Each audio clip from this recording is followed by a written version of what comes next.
And the Ramban, Nachmanides, calls it Naval Birshut Torah. Despicable in the name of the Torah. People that use the Torah in order to manipulate the Torah and everyone around it and arrive at what they desire to do without the Torah. And unfortunately today there are many, many people that do it on a regular basis, some public, some private. This is why the most critical teachings that a person can learn today is what HaShem said from the beginning. Reshit Chochmah Yirat HaShem. The beginning of wisdom is fear of HaShem. Meaning, all of the things I told you to learn, Chumash, Halacha, Mussar, all of those things, guess what?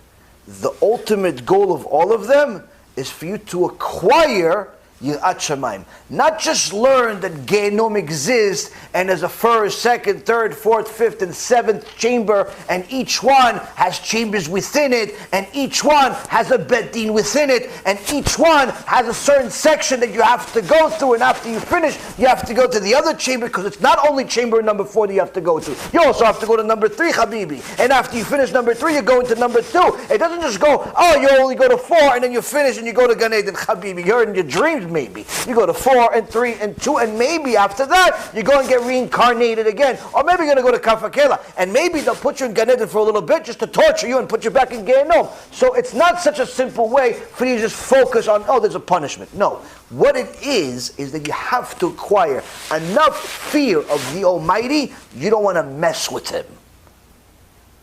That's the point of learning Chumash, of learning Halacha, of learning Mussar. God, whatever you say, I do. Why? I don't want to mess with you. You're God, not my buddy, not somebody that I could just mess. No, you're God.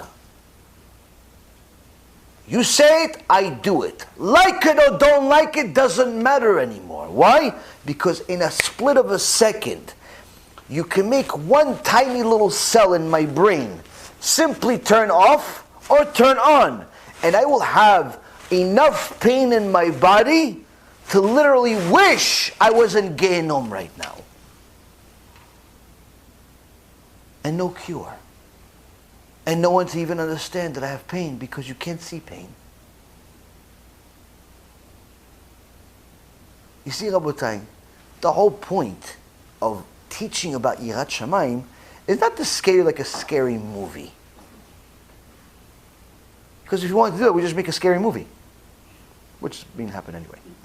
But aside from that, is to simply teach you just enough that you don't want to mess with HaShem. You just do what He says. Don't be stupid. Don't look for a way out. Don't go, oh, this is only rabbinical, so what?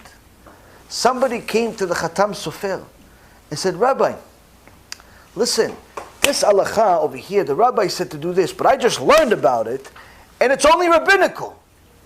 The Khatam Sofer got up off of his chair, old man, got up off of his chair and started yelling at him. Do you know what rabbinical means, you fool? Do you know what rabbinical means? Do you know what it means that you keep saying? He just kept saying over. Do you know what it means? Do you know what does it mean? Says to him, the Torah Kedoshah tells us, a sin in the Torah has different punishment. You steal, you have to pay double if you get caught. If you don't get caught, you handle it on yourself, you have to pay what you stole. If you ate non-kosher, you get malkot. If you do this, if you do that. Different sins have different punishment.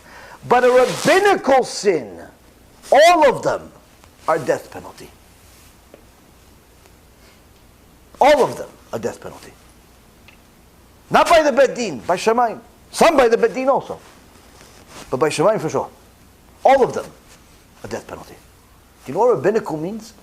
Rabbinical is Akadosh Baruch Hu's soldiers. When you disrespect the soldiers, it's worse than disrespecting the king. Why? Because the king is also your father. But you disrespect the soldiers, you're disrespecting the whole system. Akadosh Baruch Hu is more critical about disrespecting of his kids, of his soldiers, of the rabbis, than he is on himself. And you're just throwing, oh, it's just rabbinical. Do you even know what that means? He says to him. And if you look at enough Gemara, and enough Mussar, and enough Torah, hopefully, we'll acquire Yirat Shamayim. But that's why Shlomo HaMelech and his father said countless times, the beginning of wisdom is fear of Hashem. Because it doesn't matter how many books you read, how many books you own, how many sentences you understand, how many you don't understand, how many questions you ask, how many questions you want to ask. None of that stuff matters until you have Yirat Shamayim. If you don't have Yirat Shamayim, the Gemara in Masechet Shabbat, page 31a, says your Torah is worthless. Why? Because Yirat Shamayim is the preservative of your Torah. Teaching from Rabbi Shimon Bar Yochai, where he gives an analogy of somebody that has a job. He works for a guy, and he says, put the food in the top of the shed. And he puts the food, and he comes back. And the boss says to him, did you put chumtin on it? Which is preservative. And he says, no. So the boss says to him, it was better off you didn't put anything there then. Meaning it was better off you just left it over here on the outside. It would have preserved better than you just putting it over there with no preservative. So the Gemara says, this chumtin, this preservative, that's Yirat Shamayim. Because even if you know the entire Mishnah by heart, the Gemara says, the entire Mishnah, all 6 parts you know by heart.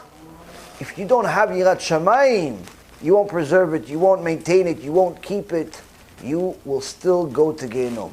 With the knowledge of the entire Mishnah, the entire oral Torah. Why? Without Yirat Shamayim, you don't know how to apply it. B'Shem Hashem Na'aseh v'Natzliach, we're very excited to offer you the new BeEzrat Hashem app 3.0. It's a newer, faster app, full of Torah, lots of Kedusha by the Shiurim that we do, myself, Rabbi Efraim, Rav Chaim, where you'll have also newer features where you're able to use the app while you're using other applications on your phone. You'll be able to share the lectures directly from the app. You'll be able to donate online and support our Cube and our Torah work that we're doing. And the most exciting feature is that you'll be able to actually ask questions directly on the app and get answers from the rabbis directly from the app. This is something unprecedented, and Baruch Hashem will be able to offer it. Thank you again for all of your support.